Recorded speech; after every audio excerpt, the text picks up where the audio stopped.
जय माता दी। आज हम दोबारा एक जन्म कुंडली आपके साथ लेके आए हैं। इनका नाम है जय मंगल कुमार। बिहार के ये रहने वाले हैं। प्लेस ऑफ बर्थ भी इनका मुंगेर बिहार का है। डेट ऑफ बर्थ है 25 जुलाई 1995 5:03 सुबह के। ये जो जन्म कुंडली आप सब देख रहे हो कर्क लगन की कुंडली है। सूर्य बुध शुक्र का मेल लगन के अंदर, मंगल देव कन्या राशि के तीसरे घर में, राहु चौथे घर में बैठा है, बृहस्पति पांचवें घर के अंदर, शनि नौवें घर में, केतु 10वें घर के अंदर, चंद्रमा 12वें घर में। इनकी कुंडली में बृहस्पति की महादशा है, बृहस्पति में अंतर्दशा शुक्र की है। सबसे पहले इनका सवाल है सरकारी नौकरी के बारे में। लगन का बैठा हुआ सूर्य चाहे अपने दुश्मन के साथ भी जाकर के बैठ जाए लेकिन बुरा फल नहीं देता। और केपी कुंडली में शुक्र बुध 12वें घर के अंदर जा रहे हैं चंद्रमा के साथ, तो लगन में सूर्य रह गया इकल्ला। तो सूर्य की अंतर्दशा गुरु में जब इनकी सूर्य की अंतर्दशा शुरू होगी, जो होगी इनकी नवंबर 2020 से लेके नवंबर 2021 से लेके सितंबर 2022 के बीच में, इस समय के अंदर अगर ये तैयारी करते हैं सरकारी नौकरी की, कोई एग्ज़ाम टेस्ट देते हैं तो सरकारी नौकरी के योग 100% बनेंगे, क्योंकि गुरु 5वें घर का भी सपोर्ट दे रहा है पढ़ाई के अंदर। लगन का सूर्य जरूर इनको सरकारी नौकरी के योग इस समय के अंदर देखने को मिलेंगे। आगे लगन का बैठा हुआ सूर्य स्वभाव के अंदर गुस्सा देता है, मनमर्जी देता है, लेकिन इंसान दिल का अच्छा होगा, अपनों के लिए करने वाला होगा, मेहनत करने वाला होगा और मेहनत करके हर काम को पूरी तरह से संभव या कह लो कि सफलता पाने वाला होगा। सेहत अच्छी रहेगी, स्वभाव के अंदर गुस्सा ज़्यादा रहेगा, क्योंकि तीसरे घर का मंगल भी बुध की राशि का, कन्या राशि का है, तो गुस्से पर काबू रखना जरूरी है। अब बुध का संबंध 12 और 3 दोनों के साथ हो रहा है। व्यापार के योग बहुत अच्छे नहीं देता, खास करके 34 साल की उम्र तक। व्यापार अगर करना है तो 36 साल की उम्र के बाद कर सकते हो, उससे पहले व्यापार के योग अच्छे नहीं है। उससे पहले नौकरी करते हो तो सफलता मिलेगी। ये जो समय बताया सरकारी नौकरी के लिए अच्छा है, इस समय में अप्लाई करोगे तो सरकारी नौकरी बिल्कुल मिलेगी। गुस्से पर काबू रखें, लड़ाई झगड़ों से परहेज रखें। और तीसरे घर का मंगल हर काम के अंदर मेहनत करने वाला इंसान होता है और मेहनत करके सफलता भी पाता है। लेकिन बुध का संबंध जो 3-12 के साथ बन रहा है, इसको ठीक करना बहुत जरूरी है, क्योंकि बृहस्पति तो 5वें घर में बैठा है, गुस्सा तो ये भी देता है। यानी कि लगन का सूर्य मंगल 3 बृहस्पति, ये तीनों योग ऐसे हैं जो स्वभाव के अंदर गुस्सा देंगे, इसलिए गुस्से पर काबू रखें, गुस्से में किए कामों में नुकसान होगा। अब इनकी कुंडली के अंदर बुध देव बृहस्पति को खराब कर रहा है, क्योंकि केपी कुंडली में 12वें में शिफ्ट हो रहा है शुक्र के साथ। तो बुध जब बृहस्पति को खराब करता है तो पढ़ाई में रुकावटें देता है या पढ़ाई के पूरे लाभ नहीं मिलने देता, और इंसान मेहनत पे मेहनत करता चला जाता है, सफलता नहीं मिलती, बनते बनते कामों में विघ्न, रुकावटें, अड़चने दे करके चलता है। तो सरकारी नौकरी चाहे इन्होंने पानी है, कोई टेस्ट क्लियर करना है, उसके लिए बुध को स्टेबल करना बहुत ज़रूरी है। जो 12वें घर का जो योग, वैसे तो चंद्रमा लगन में इकल्ला है, लेकिन केपी में जो चंद्रबुध शुक्र का मेल है उसको ठीक करना जरूरी है। आगे राहु चौथे घर का, दिमाग तेज देगा, समझने सीखने की काबिलियत अच्छी देगा। अगर ये किसी भी तरह से IT प्रोफेशन में जाते हैं, टेक्निकल कामों के अंदर जाते हैं, तो उस कामों के अंदर भी अच्छी सफलता मिलेगी। चंद्रमा 12 राहु 4 धन की स्टेबिलिटी को बिगाड़ता है। इंसान मेहनत करके पैसा तो कमाता चला जाएगा, लेकिन पैसा स्टेबल नहीं रहने देगा। अगर कहीं दूसरों पर भरोसा करके पेमेंट का लेन देन करने लग गए तो पेमेंटें फंसेंगी, रुकेंगी, अटकेंगी, खराब होंगी। या किसी भी तरह से प्रॉपर्टी का लेन देन करना है, लिखत पढ़त करके करना है, नहीं तो वहाँ भी पेमेंटें फंसने का डर रहेगा।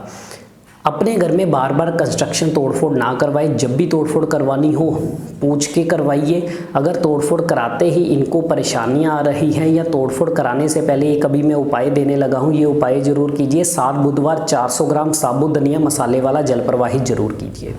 ध्यान रखिएगा, ये उपाय करके ही घर के टॉयलेट, बाथरूम, घर की छत या रिपेयरिंग किसी भी तरह की करानी हो, ये उपाय करके ही करवाइए। नहीं तो रिपेयरिंग कराने के बाद माँ को सेहत की तकलीफ़ें, पैसे के नुकसान, रुपए पैसे को लेके दिक्कतें, नुकसान, कारोबार की दिक्कतें, बहुत ज़्यादा पैसे की खराबी, नुकसान, ये सारे हला देता है। 10वें घर का केतु और शनि 9वें घर में। हालांकि शनि 9वें घर में बैठा है, लेकिन लॉ वाइज शनि खराब हो रहा है इनका, तो इसलिए भाग्य स्थान के अंदर जब शनि खराब होकर के बैठता है तो जीवन में तरक्की मिलने में इंसान को संघर्ष करना पड़ता है। हालांकि मंगल की दृष्टि शनि के ऊपर है, ये एक ऐसा योग बनता है, कहते हैं कि इंसान एक तरह का डाकू होगा।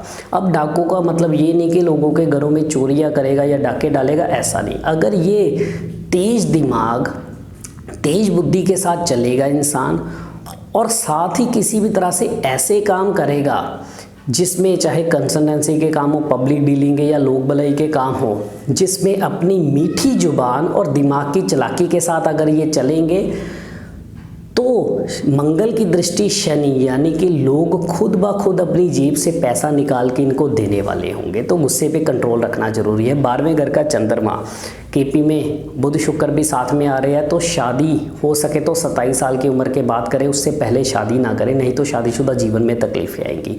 पति पत्नी का बेडरूम का सुख खराब करता है, बिना वजह टेंशन, स्ट्रेस, रुकावटें ये चीज़ें देता है। हालांकि चंद्र बुध के मेल की एक मैं आपको बात बताता हूँ, जिसमें चंद्र बुध का मेल अगर खास करके ख़राब घरों में हो तो इंसान को सेटिस्फेक्शन की कमी हमेशा ही रहती है। इंसान किसी भी बात को लेकर जल्दी सेटिस्फाइड नहीं हो पाता, डबल माइंडेड रहता है, कंफ्यूज रहता है, या कह लो कि एक ही बात को अगर ऐसे इंसान को 3-4 बार भी बताया जाए तब भी उसको डाउट रहता है कहीं ये सही है या गलत है। तो सेटिस्फेक्शन की कमी देता है, डबल माइंडेड, कंफ्यूज, इरिटेट करता है। और साथ ही यही योग मियाँ बीवी के बेडरूम के सुख के लिए अच्छे नहीं है, व्यापार के सुख के लिए अच्छे नहीं है, साथ ही आगे जाके संतान सुख में भी विघ्न देते हैं। तो इस युति को ठीक करना जरूरी है। अब इनके लिए उपाय क्या करने चाहिए? उपाय इनके लिए क्या है? सबसे पहले तो 96 दिनों के लिए बीच में से नाक छेदन करवा के उसमें चांदी या सोना पहनना जरूरी है। शराब मांस का सेवन बिल्कुल नहीं करना। छोटी छोटी कन्याओं को जितना मीठा देके उनका आशीर्वाद लोगे उतना जीवन में तरक्की पाओगे। 27 दिन लगातार एक खाली मटका ढक्कन लगा के उसको ऐसे ही चलती नदी में जल प्रवाह कीजिए, और जल प्रवाह के बाद पीछे पलट के मत देखिए। 12 दिन लगातार 6 नीले फूल या 6 नीले कंचे सांझ के समय, यानी सूरज छिपने के आधे घंटे बाद वीरान जमीन जहाँ लोग कम आते जाते हैं वहाँ गहरा गड्ढा खोद के दबाइए। बरसात का पानी कांच की बोतल में भर के चांदी का चकोर टुकड़ा डाल के अपने घर में रखिए। 43 दिन लगातार 1200 ग्राम चावल पर दूध का छींटा लगा के जल प्रवाह कीजिए। ये उपाय बहुत जरूरी है, नहीं तो धन कभी टेकेगा नहीं, बिना वजह के खर्चे खराबियाँ लगी रहेंगी, माँ परेशान रहेगी, घर में सुख शांति की खराबी होगी, मन भी स्थिर नहीं रहेगा, किसी भी चीज़ को लेकर सेटिस्फेक्शन की कमी रहेगी, या फ्यूचर को लेकर मन में डर बना रहेगा। इन चीज़ों को ठीक करना बहुत ज़रूरी है। सरकारी नौकरी पाने के लिए हर रोज़ बड़ के पेड़ पे दूध, पानी और थोड़ी सी चीनी मिला के चढ़ाए और गीली मिट्टी का तिलक लगाए। केतु 10 के लिए क्या उपाय करें ताकि शनि को भी बैलेंस किया जा सके? 2 चांदी की डब्बी लीजिए, दोनों में शहद भरिए, एक अपने पास रख लीजिए, हो सके अपनी शर्ट की पॉकेट में या अपने बेडरूम में रखिए। कभी कभार उसको शर्ट की पॉकेट में रखते रहिए। और एक इसी तरह की चांदी की डब्बी जो तैयार की होगी उसको बाहर कहीं वीरान ज़मीन में जा कर के दबा दीजिए। ये दोनों एक ही दिन करना है, यानी एक दिन अपने पास रख लेनी है और उसी दिन जाके इसको वीरान ज़मीन में दबा देना है। मात्र अगर आप यही उपाय करते हो तो पढ़ाई लिखाई अच्छी होगी, पढ़ाई का लाभ मिलेगा। और बृहस्पति के लिए रोज केसर का तिलक नाभि, जुबान और माथे पर लगाना बेहद ज़रूरी है। और घर में गंगा जल ज़्यादा से ज़्यादा स्थापित कीजिए। अगर घर में तुलसी, मनी प्लांट, रबर प्लांट, शंख, सीप, कोड़िया ये किसी भी तरह से पड़े हैं, इनको बाहर निकालिए।